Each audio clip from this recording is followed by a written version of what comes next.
नमस्कार। आज हम बात करेंगे मैथिली के महान कवि विद्यापति जी और भगवान शिव के अटूट प्रेम की। एक ऐसी कहानी जिसमें भक्त के प्रेम में भगवान भी नौकर के रूप में आ गए।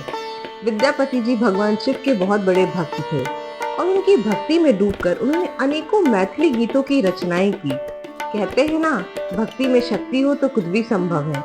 विद्यापति जी और भगवान शिव की कहानी उगना महादेव बहुत प्रसिद्ध है। भगवान भोलेनाथ विद्यापति जी की भक्ति देखकर और उनकी रचनाओं से बहुत प्रसन्न होकर स्वयं उनकी रचनाओं को सुनने के लिए विद्यापति जी के घर सेवक के रूप में आ गए और अपना नाम उगना बताया। विद्यापति जी के बार बार मना करने पर भी उगना ने 2 वक्त की रोटी पर विद्यापति जी को घर में रहने के लिए मना लिया।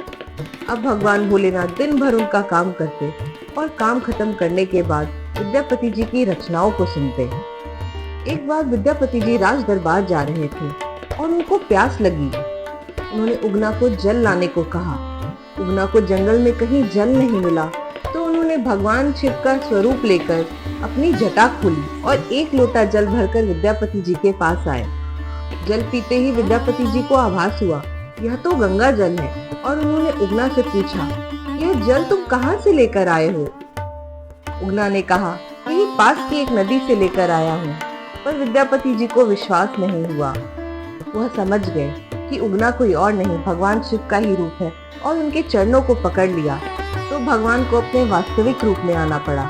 प्रभु, भगवान भोलेनाथ ने विद्यापति जी से कहा कि वह उगना बनकर उनके साथ तब तक रहेंगे जब तक यह बात किसी को पता नहीं चलती। एक बार विद्यापति जी किसी काम से घर के बाहर गए हुए थे और उगना से कोई गलती हो गई।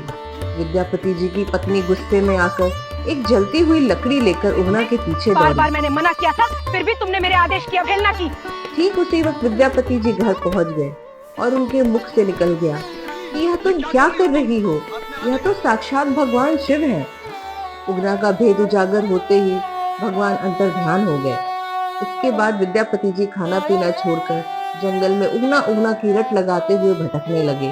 अपने भक्त की ऐसी हालत देखकर भोलेनाथ दोबारा प्रकट हुए और उन्होंने विद्यापति जी को समझाया कि अब वह उगना के रूप में नहीं, एक शिवलिंग के रूप में उनके साथ रहेंगे। तभी उस स्थान पर एक स्वयंभू शिवलिंग प्रकट हुआ जो कि मधुबनी जिले के भवानीपुर गांव में आज भी उगना महादेव मंदिर के नाम से प्रसिद्ध है और वहां उनकी पूजा की जाती है।